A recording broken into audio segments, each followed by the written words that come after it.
Hi friends, good morning. இது Thursday morning எடுத்த vlog தாங்க. மார்னிங் எந்திரிச்சதுமே சூப்பராக இருந்துச்சு சன்ரைஸ். விண்டோஸ் எல்லாம் ஓப்பன் பண்ணி விட்டுட்டேங்க. நான் மார்னிங் எந்திரிச்சதுமே எப்பயுமே விண்டோஸ் எல்லாம் ஓப்பன் பண்ணி விட்டுருவேன்.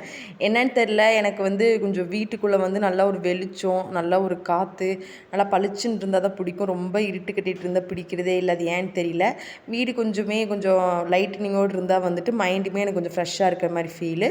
கையோடு வீடெல்லாம் கூட்டி எடுத்துகிட்டு அதுக்குள்ளே பாலும் ஓகேன்ட்டு பால் குக்கரில் பால் அடுப்பில் வச்சுட்டு நைட்டு டயர்டாக இருக்கிறதுனால பாத்திரமெல்லாம் கொஞ்சம் வாஷ் பண்ணாமல் தூங்கிட்டேன்.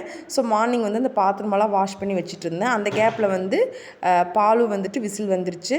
கையோட பெரிய பையனுக்கும் சின்னவனுக்கும் பால் ஊற்றி கொடுத்துட்டு எனக்கு என் ஹஸ்பண்டுக்கும் டீ போட்டுட்ருக்கேங்க. இன்றைக்கி பிரேக்ஃபாஸ்ட் எனக்கு என் ஹஸ்பண்ட் நான் எதுவுமே பிரேக்ஃபாஸ்ட் எடுத்துக்கல. பசங்களுக்கு மட்டுமே எக் தோசை போட்டுட்டு பொடி வச்சு கொடுத்துட்டேங்க. ரீசெண்ட் டேஸில் நல்லாவே வெயிட் கெயின் ஆகிட்டு இருக்க மாதிரியே ஃபீலிங் எனக்கும் அவருக்கும்.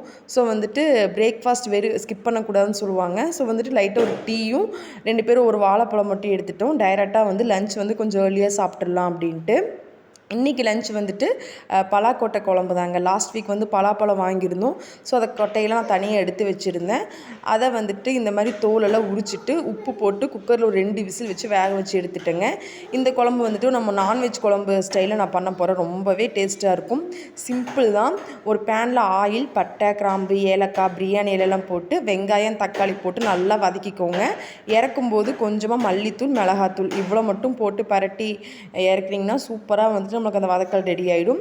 அதுக்கப்புறம் கொஞ்சமாக தேங்காய் திருவிட்டு அது கூடயே நம்ம வதக்கி வச்சுருந்தோம் பார்த்தீங்களா, அது எல்லாத்தையுமே போட்டுட்டு நல்லா ஃபைன் பேஸ்ட்டாக அரைச்சிக்கோங்க.